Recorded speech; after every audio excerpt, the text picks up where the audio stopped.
తాజా కూరగాయలు తినాలన్న లక్ష్యంతో నగరంలోని ఈసీఐఎల్ శ్రీనివాస్ నగర్కు చెందిన అన్నపూర్ణ శ్రీనివాస్ దంపతులు గత 2 సంవత్సరాల క్రితం మిద్దె తోట సాగు మొదలుపెట్టారు.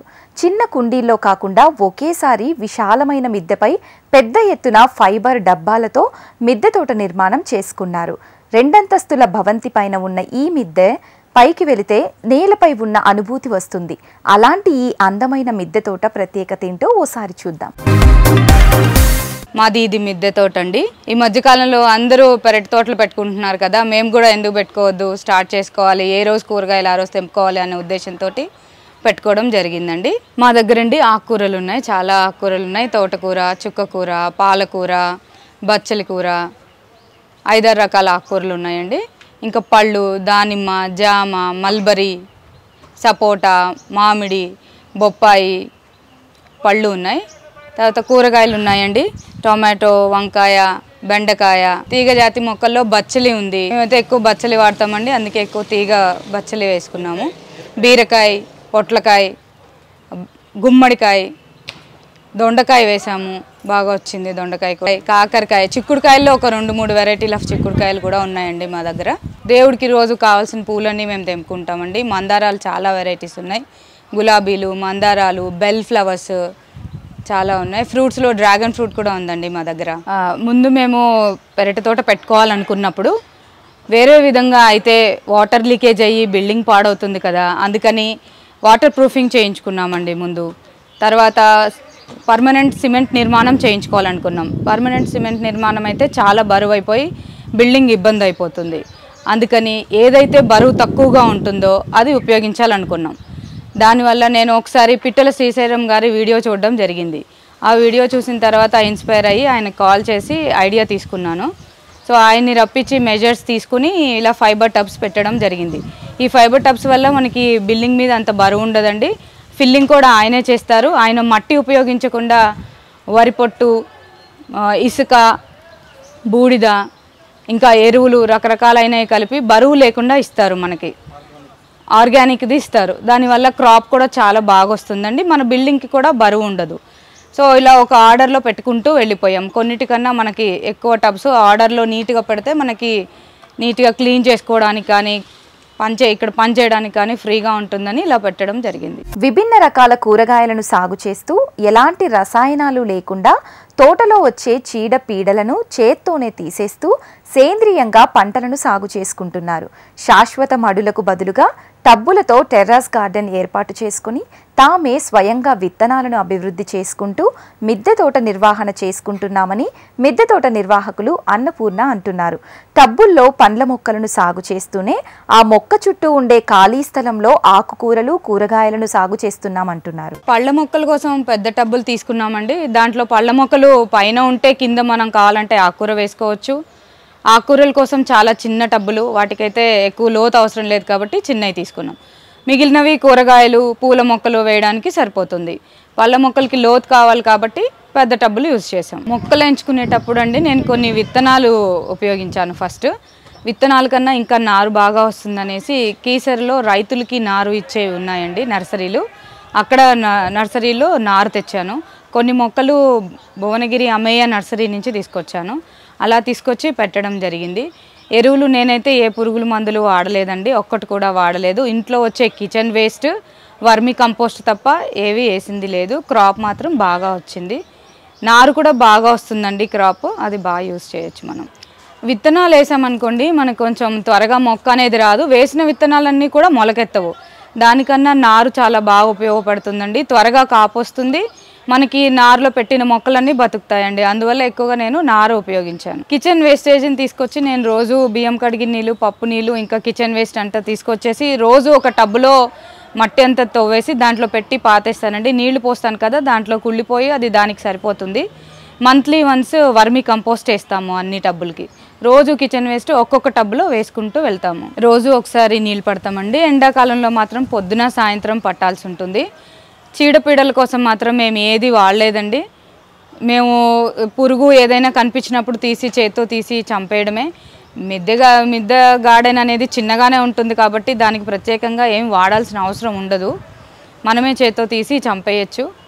గ్రోకి మాత్రం మేము వర్మీ కంపోస్ట్ వేసామండి. పురుగు అయితే మేమేం చూడలేదు, చూసిందైతే తీసి చంపేస్తాము అంతవరకే. కాపు మాత్రం బాగానే వస్తుంది, మందులు వాడాల్సిన అవసరం అయితే రాదండి.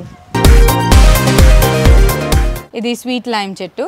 ఈ స్వీట్ లైమ్ పండ్ల చెట్టు కాబట్టి కిందంతా చుట్టూ ప్లేస్నంతా మనం కూరగాయల కోసం వాడుకోవచ్చు, లేదా ఆకుకూరల కోసం కూడా వాడుకోవచ్చు. ఇది 1 feet లోతు ఉంటుందండి. దీంట్లో మనం కూరగాయలు వేసుకోవచ్చు, ఆకుకూరలు వేసుకోవచ్చు, ఏ కూరగాయ అయినా వేయచ్చు. దాంతో మేము ఒక పూల మొక్క కూడా వేసాము, తోటకూర కూడా ఉంది చూడండి. ఇది తీసేసిన తర్వాత మేము కూరగాయలు వేస్తాము. లోతు తక్కువగా ఉంటుంది కాబట్టి ఆకుకూరలకి కూడా బాగా ఉపయోగపడుతుంది. ఇది 4 feet టబ్ అండి. దీంట్లో ఒక మామిడి చెట్టు వేసాము, అలాగే ఒక నాటు గులాబీ వేసాము. కింద మనకి ప్లేస్ అంతా వేస్ట్ కాకుండా ఇది హైబ్రిడ్ అండి, హైబ్రిడ్ బత్తాయి వేసాము, అలాగే ఒక జామ. ఇంకా కింద మనం 3rd లేయర్లో పుదీనా వేసాము. ఈ పుదీనా కూడా నాటు పుదీనా అండి, ఊరిలో దొరుకుతుంది, చాలా మంచి వాసన వస్తుంది, మంచి ఘాటుగా కూడా ఉంటుంది. ఈ ప్లేస్ని కూడా అసలు వేస్ట్ చేయలేదన్నమాట. 3 లేయర్లుగా వాడుకోవచ్చు ఈ టబ్బునైతే. ఇది కూడా 1 feet టబ్బేనండి. దీంట్లో పూల మొక్క, చుట్టూ కూరగాయలు వేసామండి. మనం కావాలంటే ఆకుకూరలు వేసుకోవచ్చు, పూల మొక్కలు అన్నిటికీ బాగా ఉపయోగపడుతుందండి ఈ సైజ్ అయితే మనకి. ఇది లెమన్ గ్రాస్ అండి, దీని పేరు చిట్టి కరేపాకు అండి. ఇది అన్ని చోట్ల దొరకదు ఈ మొక్క, చాలా మంచి స్మెల్ ఉంటుంది. ఆకు ఇలా చిన్నగా ఉంటుంది, అందరు పెరగదా అంటారు, కానీ ఈ ఆకు ఇంతేనండి, పెరగదు, చాలా స్మెల్ ఉంటుంది, బాగుంటుంది. ఇది అన్ని చోట్ల దొరకదు. నేను భువనగిరి అమయ్య నర్సరీలో తీసుకొచ్చి నాటానండి దీన్ని. చాలా చిన్న మొక్క నాటాను, చాలా బాగా వచ్చింది. ఇది కూడా 1 feet లోతే. ఇది కనకాంబరాలు. ఇది 4 feet టబ్ అండి. ఇది చాలా పెద్ద టబ్బు, పళ్ళ మొక్కలకి చాలా బాగా ఉపయోగపడుతుంది. మేము బొప్పాయి వేసాము చూడండి, చాలా బాగా క్రాప్ వచ్చింది. తర్వాత ఇది మల్బరీ కూడా సంవత్సరానికి 2 సార్లు కాస్తుంది. బొప్పాయి పెట్టి ఒక 1 year అవుతుందండి, ఇప్పటికి ఒక 3 crops వచ్చింది. బాగా హైబ్రిడ్. టబ్బుల్లో ఎప్పుడైనా హైబ్రిడ్ పొట్టిగా ఉండేవే ఎంచుకోవాలండి, లేదంటే ప్రూనింగ్ చేసుకోవాలి. మరి పొడవు పెరిగితే బరువు ఎక్కువైపోతుంది కదండి బిల్డింగ్కి, అందుకని ఎప్పుడు కూడా కట్టింగ్ చేసుకుంటూ ఉండాలి. మల్బరీ అంతే, కట్టింగ్ చేసి ఇంత అయిందండి. నేను చాలా చిన్న మొక్కలు పెట్టాను. ఇవి ఇక్కడ పిందెలు కూడా ఉన్నాయి చూడండి, మల్బరీస్. ఇందులోనే మనం 3 రకాల పళ్ళ మొక్కలు వేసానండి. ఇంకా మామిడి వేసాను, ఈ సపోటా వేసానండి. ఈ సపోటా స్పెషాలిటీ ఏంటంటే కాయ పొడవుగా ఉంటుంది, ఇలా పొడవుగా ఉంటుంది, పండితే చాలా స్వీట్గా ఉంటుంది. ఇది కూడా పాల సపోటానే, కానీ టేస్ట్ చాలా బాగుంటుంది. ఇది పొట్టి అరటి, 2 feet లెవెల్లోనే అరటి కాస్తుందండి. ఇది ఇంకా రాలేదు, మొక్క అయితే వేసాము. ఇది ఒక మొక్క కాస్త 2 మొక్కలు అయిపోయింది. ఇవి చిన్న టబ్బులు అండి. ఇవి ప్రత్యేకంగా ఆకుకూరల కోసము, పొద్దున్నే గ్రీన్స్ అని తింటారు కదా, చిన్ని మొక్కలుగా తింటారు కదా, వాటి కోసం కూడా ఉపయోగపడతాయండి. ఇదంతా చుక్క కూర, నేను గింజ కోసం ఉంచాను, బాగా పువ్వు మీద ఉంది. ఈ పువ్వే కాస్త గింజ అయిపోతుంది ఇలా. దీన్నే మళ్ళీ మనం తిరిగి నాటుకుంటే మళ్ళీ వచ్చేస్తాయి, చుక్కకూర వస్తుంది. ఈ మిద్దె తోట చుట్టూ అందమైన నిలువు పందిరిని నిర్మాణం చేసుకున్నారు. ఎలాంటి కోతుల బెడద లేకుండా కాపాడుకోవడంతో పాటు చుట్టూ వచ్చే గాలులను కూడా కొంత కంట్రోల్ చేస్తూ మొక్కలకు చల్లదనాన్ని అందిస్తున్నామని చెప్పుకొచ్చారు. కిచెన్ వేస్ట్తోనే మొక్కలకు పోషకాలను అందిస్తూ మేలైన పంటలను సాగు చేస్తున్నామని అంటున్నారు. ఇవి సైడ్లకు పెట్టామండి, రేలింగ్ సైడ్లకు పెడితే మనకి చాలా ఉపయోగం. ఎందుకంటే ఇక్కడ మనం ఇలా పూల మొక్కలు వేసుకోవచ్చు, తీగజాతి మొక్కలు పెట్టడానికి చాలా బాగా ఉపయోగపడతాయి. తీగజాతికే కాకుండా మనం కూరగాయలు కూడా వేసుకోవచ్చండి. ఇందులో అంత పసుపు ఉండేది, ఒక 5 to 6 kgs పసుపు వచ్చిందండి నాకు. పసుపు తీసిన తర్వాత మళ్ళీ నారు వేసాము. ఇదే నారుని మళ్ళీ మేము తిరిగి నాటుకుంటాం అన్నమాట. టబ్బుల్లో మనం నాటుకుంటే టమాటా నారు, ఇది పచ్చిమిర్చి నారు, ఇక్కడ వంగ నారు ఉంది. ఇదంతా తిరిగి మేము మళ్ళీ అక్కడక్కడ నాటుకుంటే మనకి క్రాప్ బాగా వస్తుంది. ఈ తీగజాతి కోసమే ఈ గ్రీన్ వేయించామండి నెట్. దీనికి బాగా కూరగాయలని మనం తీగజాతివన్నీ అల్లించుకోవచ్చు. కాకర, బీర, చిక్కుడు, బచ్చలి, గుమ్మడి, సొరకాయ ఇవన్నీ అల్లించుకోవడానికి బాగా ఉంటుందని ఇలా మొత్తం 3 sides వేయించాము గ్రీన్ నెట్ని. దీనికి మనం అల్లించినా కూడా మనం చేరేసి తెంపుకోవచ్చండి, ఈజీగానే ఉంటుంది. లైఫ్ కూడా బాగానే ఇస్తుంది, అంత తొందరగా ఏం పోదు, సేఫ్టీ పర్పస్ కూడా ఉంటుంది మనకి. తీగజాతి మొక్కల్లో చిక్కుడు ఉందండి, ఇక్కడ మొత్తం పూత మీద ఉంది చూడండి. తర్వాత ఇది ఒక స్పెషల్ మందారం, బెల్ మందారం అంటారు, చాలా బాగుంటుంది. ఒక్కొక్క ఫ్లవర్ 2 days ఉంటుందండి, చాలా బాగుంటుంది. ఈ ఫ్లవర్ ఇంతే వస్తుందండి, మందారమే కానీ ఈ ఫ్లవర్ ఇంతే ఉంటుంది. బెల్ మందారం అంటారు వీటిని. సాధారణంగా అందరూ మిద్దెపై కూరగాయలు ఆకుకూరలపైన ఎక్కువ దృష్టి పెడతారు. కానీ వీరి మిద్దె తోటలో మాత్రం ముందుగానే ప్రణాళికబద్ధంగా టబ్బుల నిర్మాణం చేసుకుని పండ్ల మొక్కలను ఎక్కువగా సాగు చేయడం మొదలుపెట్టారు. కేవలం తమ ఇంటికి మాత్రమే కాకుండా తమ చుట్టూ ఉన్న బంధువులకు కూడా మిద్దె తోట నుండి వచ్చే పంటలను పంచుతున్నామని మిద్దె తోట సాగుదారులు శ్రీనివాస్ అంటున్నారు. ఈ 2200 SFTలో మనం రూఫ్ గార్డెన్ డెవలప్ చేశానండి. టబ్స్ శ్రీశైలం గారి దగ్గర కొన్నాము. లైట్ వెయిట్ ని ప్లాన్ చేసుకున్నాను. ల్యాబ్ కూడా అట్లాగే ప్లాన్ చేసుకున్నాను. వాటర్ ప్రూఫింగ్ అవి చేసి లీకేజీలు కాకుండా కెమికల్ తోటి రూఫ్ ప్లాన్ చేసుకున్న తర్వాత లైట్ వెయిట్ టబ్స్ తెచ్చి ప్లాన్ చేయడం జరిగింది. పళ్ళ మొక్కల కోసం పెద్దది 4x4 డెప్త్ ఉన్న మొక్కల కోసము పెద్ద టబ్బులు తీసుకున్నాను. అరటికి కానీ మామిడికి బొప్పాయికి పెద్ద టబ్బులు వాడడం జరిగింది. చిన్నవి 4x1 కూరగాయలతో పాటు ఒక పెద్ద చెట్టు కూడా వేసుకోవచ్చు. 2200 SFTలో 3rd ఫ్లోర్లో మనం రూఫ్ గార్డెన్ ప్లాన్ చేసుకున్నాను. ఈ ప్లాన్ ముందే ఉంది కాబట్టి నేను కాంక్రీట్లో కెమికల్ మిక్స్ చేసి స్లాబ్ వేసుకున్నాను. తర్వాత ఇక్కడ టాప్లో మొత్తం కూడా వాటర్ ప్రూఫింగ్ చేసుకున్నాను. ఒక లేయర్ వాటర్ ప్రూఫింగ్ చేయించుకున్నాను. ఎక్కడ కూడా వాటర్ స్టాక్ కాకుండా మొత్తం స్లోప్ మెయింటైన్ చేశాను. ఎక్కడ కూడా ఒక చుక్క నిలబడదు. టబ్బులలో వాటర్ పోసి టబ్బులలోనే ఉంటాయి. బయటకు వస్తే ఆటోమేటిక్గా అవి ఇంకిపోతాయి. కొంచెం వస్తుంది బయటికి, అది స్లోగా డ్రైన్కి వెళ్ళిపోతుంది. ఫస్ట్ నేను కాంక్రీట్ అండ్ బ్రిక్ వర్క్స్ తోటి మొత్తం ఒక కుండీలాగా తేద్దాం అనుకున్నాను. బరువు పెరిగే అవకాశం ఎక్కువ ఉందని చెప్పి లైట్ వెయిట్ టబ్బులు వాడుకుంటే ఎట్లా బాగుంటుందని కొంచెం సెర్చ్ చేస్తే పిట్ల శ్రీశైలం గారు దొరికారు.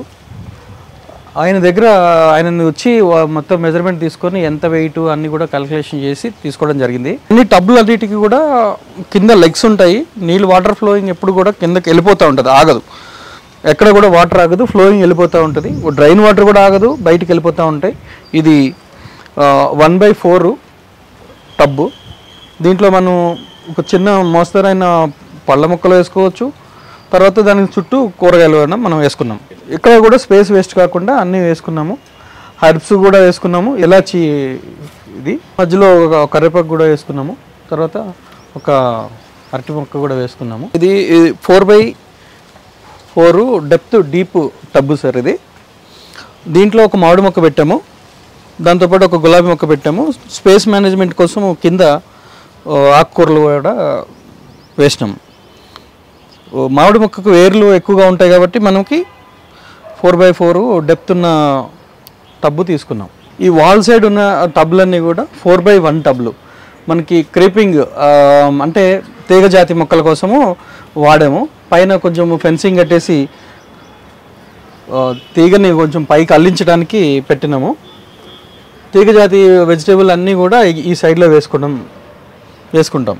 మొక్క మధ్యలో మళ్ళీ టమాటా ఏదైనా చిన్న చిన్న వెజిటేబుల్స్ క్రీపింగ్ అయ్యే మాత్రమే వేసుకోవడం జరిగింది. ఇక్కడ ఇవన్నీ కూడా ఫ్లవర్స్, ఇవన్నీ ఈ ఆకులు ఎరువులు అన్నీ ఈ ఎగ్స్ ఇంట్లో మిగిలిపోయిన వేస్ట్ అన్నీ కూడా డైరెక్ట్గా ఇక్కడ అప్లై చేస్తాము. ఇదే ఇక్కడ ఇందులో మల్చింగ్ అయిపోయి మొత్తం ఎరువులాగా తయారైపోతుంది. ఎగ్స్ పగిలిపోయిన ఎగ్స్ అన్నీ కూడా తెచ్చి డైరెక్ట్గా వేస్తామండి ఇందులో. ఈ ఆకుకూరల కోసం వాడిన టబ్ అనేది ఇది 6 ఇంచులు 2 ఫీట్లు ఉంటాయి. ఇది ఓన్లీ కూరగాయలు ఆకుకూరల కోసమే. కొత్తిమీర, పుదీనా, తర్వాత పాలకూర, చుక్కకూర, పొన్నగంటి కూర ఇట్లాంటివి ఆకుకూరల కోసమే చిన్న టబ్బులు 6 ఇంచుల డెప్తే ఉంటుంది. ఇట్లాంటిది ఇది వాడుకున్నాం మనం. ఇది చింత అండి, రెడ్ చింత. మనము డైరెక్ట్ తినచ్చు దీన్ని, దానికోసమని పెట్టాము. లాస్ట్ టైం ఫుల్ పోతొచ్చింది, పిందె వచ్చేలోపు రాలిపోయిందండి. ఈ సంవత్సరం వస్తుందని ఎదురు చూస్తున్నాము. బాగా పోతొచ్చింది, రెడ్ కలర్లో వస్తాయండి చింతకాయలు ఇవి. ఇది గన్నేరు. తర్వాత ఇది సపోటా అండి, బాగా క్రాప్ మీద ఉంది చూడండి, పిందెలు చాలా ఉన్నాయి. ఇది గన్నేరు అండి, లైట్ ఎల్లో కలర్లో గన్నేరు ఉంటుంది. మాకు దేవుడి కోసం రోజు చాలా పువ్వులు వస్తాయి, అందుకోసమనే గన్నేరు వేసాను. ఇవి చిలక ముక్కు పూలు. ఇది బ్రహ్మకమలం మొక్క అండి, నేను ఒక చిన్నది నాటాను. లాస్ట్ ఇయర్ బాగా వచ్చింది, 5-6 ఫ్లవర్స్ వచ్చింది. ఇది మామిడి అండి, ఈ సంవత్సరం వస్తుందేమో చూడాలి. తర్వాత ఇది పెద్ద టబ్ అండి, దీంట్లో అన్నీ మేము నిమ్మ, ఇంకోటి తాయి నిమ్మ, 2 రకాల నిమ్మ మొక్కలు వేసామండి. దాంతోపాటు చివరికి ఒక మామిడి మొక్క వేసాము. మామిడి మొక్క బాగా ఎదిగిందండి ఈ సంవత్సరం, చూడాలి. నెక్స్ట్ ఇది చెరకు, ఆంధ్ర నుంచి తెప్పించి ముక్కలుగా కట్ చేసి మరి నాటాము. బాగానే వచ్చింది. ఇక్కడ కూడా ఒకటి ఉంది, చెరకే ఉందండి. దాంట్లోనే ఒక జామ వేసాము, చూడండి కాయలు కూడా ఉన్నాయి, జామకాయలు కూడా. బాస్మతి ఆకండి, ఒక చిన్న మొక్క పెడితే చాలా బుషీగా వచ్చేస్తుంది. చాలా చిన్నది పెట్టాను, ఇది కాస్త 3 మొక్కలు అయిపోయి బుషీగా తయారైంది. ఇది ఎండిపోయిన తర్వాత నార్మల్ రైస్లో వేసి వండినా కూడా బిర్యానీ రైస్ స్మెల్ వస్తుంది, బాస్మతి స్మెల్ వస్తుంది రైస్. ఎండిపోయిన ఆకులు వేయాలన్నమాట రైస్లో, చాలా మంచి స్మెల్ వస్తుంది రైస్ అంతా మనకి. ఇటువైపు కరివేపాకు వేసాము. ఇది రోజ్మెరీ అండి, ఇది ఒక హర్బ్, హెయిర్ ఆయిల్లో వాడతారు, పిజ్జాస్ అలాంటి వాటిలో వాడతారు. తలనొప్పిగా ఉన్నప్పుడు లెమన్ గ్రాస్ ప్లస్ ఈ హర్బ్ వేసుకొని టీ కూడా పెట్టుకుంటారండి. చాలా స్మెల్ వస్తుంది, మనం టచ్ చేస్తేనే చాలా స్మెల్ వస్తుంది. ఇది మంచి హర్బ్గా యూస్ చేస్తారు. బయట చాలా కాస్ట్లీ అండి, ఒక చిన్న కొమ్మ వచ్చేసి ఇంత చిన్నదే 100 రూపీస్ ఉంటుందండి. ఆన్లైన్లో తెప్పించుకుంటూ ఉంటారు అందరూ. ఇది ఉసిరి చెట్టు అండి. ఈ టబ్లో మనం ఉసిరి చెట్టు కూడా వేసుకోవచ్చు, కింద ఆకుకూరలు వేసుకోవచ్చు, కూరగాయలు కూడా వేసుకోవచ్చు. మేము ఈ మెట్లు ఉండడం వల్ల తీగజాతి పాకిచ్చామండి. చిక్కుడు, ఇది స్పెషల్ చిక్కుడు అండి, రెడ్ కలర్లో ఉంటుంది. ఈ బీన్స్ ఒకసారి చూడండి, ఈ కలర్ కాస్తాయి కాయలు మామూలు చిక్కుడు కన్నా, టేస్ట్ కూడా చాలా బాగుంటాయి. దాంతోపాటే కాకర కూడా ఉందండి ఇక్కడ, కాకర. ఇంకా ఈ పెరుగు తోటకూర. ఇక్కడ ఇంకో తోటకూర ఉందండి, దీని పేరు నెమలి తోటకూర. ఇది కూడా టేస్ట్ చాలా బాగుంటుంది. తోటకూరలో ఇది కూడా ఒక వెరైటీ. ఇక్కడ తీగజాతి పెట్టామండి, ఎందుకంటే లిఫ్ట్కి వెళ్ళే మెట్లు వచ్చాయి, దీన్ని కూడా ఉపయోగించుకోవాలన్న ఉద్దేశంతో ఇక్కడ గ్రేప్ పెట్టాము. దీనికి ఒక చిన్న పందిరి వేసాము, కొన్ని కర్రలు పెట్టేసి, చిన్న చిన్న కర్రలు పెట్టేసి. ఇది నల్ల ద్రాక్ష అండి, ఈ చెట్టు బ్లాక్ ద్రాక్ష. అటువైపు డబ్బాలో ఇంకో కుండీలో ఏమో మనకి గ్రీన్ కలర్ గ్రేప్స్ వేసామండి. 2 కలిపేసాము, పందిరి రెండింటికి ఉపయోగపడుతుందని 2 చెట్లు కలిపేసామండి. ఈ సంవత్సరం ఏమైనా క్రాప్ చూడాలి. 1.5 ఇయర్ అవుతుందండి ఇదేసి. 4-5 ఏళ్ల క్రితము మిద్దె తోటలు అంటే ఎక్కడో వేళ్ల మీద లెక్క పెట్టేటట్టు ఉండేవండి. కానీ ప్రస్తుతం ఉన్న పరిస్థితుల్లో ఈ మందులున్న కూరగాయలు తింటే ఆరోగ్యం ఎంతో పాడవుతుంది. కాబట్టి ఇప్పుడు బాగా పెరిగాయి మిద్దె తోటలు. ఆ ఆలోచనతోటే జనాలు మిద్దె తోటలు ఎక్కువ పెట్టడం స్టార్ట్ చేశారు. ఇప్పుడు కాస్త వేలుగా ఉన్నాయి, అక్కడక్కడ బాగానే ఉన్నాయి మిద్దె తోటలు. ఇవి ఇంకా బాగా పెరిగితే చాలా బాగుంటుంది. ఈ పెరడు తోటి వల్ల ఉపయోగం ఏంటంటే మందులు లేని కూరగాయలు తీసుకోవచ్చు. ఏ రోజు కూరగాయలు ఆ రోజు తెంపుకొని మనం వంట చేసుకోవచ్చు. ఫ్రెష్గా ఉంటాయి, ఫ్రిడ్జ్లో పెట్టుకోవాల్సిన అవసరం ఉండదు. ఇదే విధంగా కొనసాగితే జనాల ఆరోగ్యం కూడా బాగుంటుందండి. మనం అంతేకాకుండా కొంచెం ప్లేస్ ఉన్నా కూడా మిద్దె తోటను స్టార్ట్ చేసుకోవచ్చండి. పెద్ద తోటలు ఉండాలి, పెద్ద ప్లేస్ ఉండాలి, అవంతా చేయాల్సిన అవసరం లేదు. 1-2 పళ్ళ మొక్కలు లేదా కూరగాయలు, అది కూడా లేని వాళ్ళు ఆకుకూరలతో అయినా మన మిద్దె తోటల్ని సాగు చేసుకోవచ్చండి. వీలైనంత వరకు ఎరువులు అలాంటివి వాడకుండా మన ఇంట్లో వచ్చే కిచెన్ వేస్ట్తోనే మనం తోటను పెంచుకుంటే చాలా బాగుంటుందండి. చీడపీడలు అనేవి చాలా తక్కువగా వస్తాయి మన మిద్దె తోటలకి. మనం వాటితోటి చేతితో తీసి పడేయచ్చు, చిన్న తోటలే మన ఇంట్లోవే కాబట్టి తీసి పడేయచ్చండి. వాటికి ప్రత్యేకంగా రసాయనాలు అని అవన్నీ పిచికారీ చేయొద్దు. ఆ పిచికారీ చేసే బదులు మార్కెట్లో కూరగాయలు తినొచ్చు. కాబట్టి మన కాన్సెప్ట్ అది కాదు కాబట్టి మనం ఇంట్లో కూరగాయలు ఫ్రెష్గా తినాలి, ఎరువులు లేనివి తినాలి. కాబట్టి ఎరువులు లేకుండానే వీలైనంత వరకు పండించుకోవడానికి ప్రయత్నిస్తే ఆరోగ్యం కూడా బాగుంటుందండి.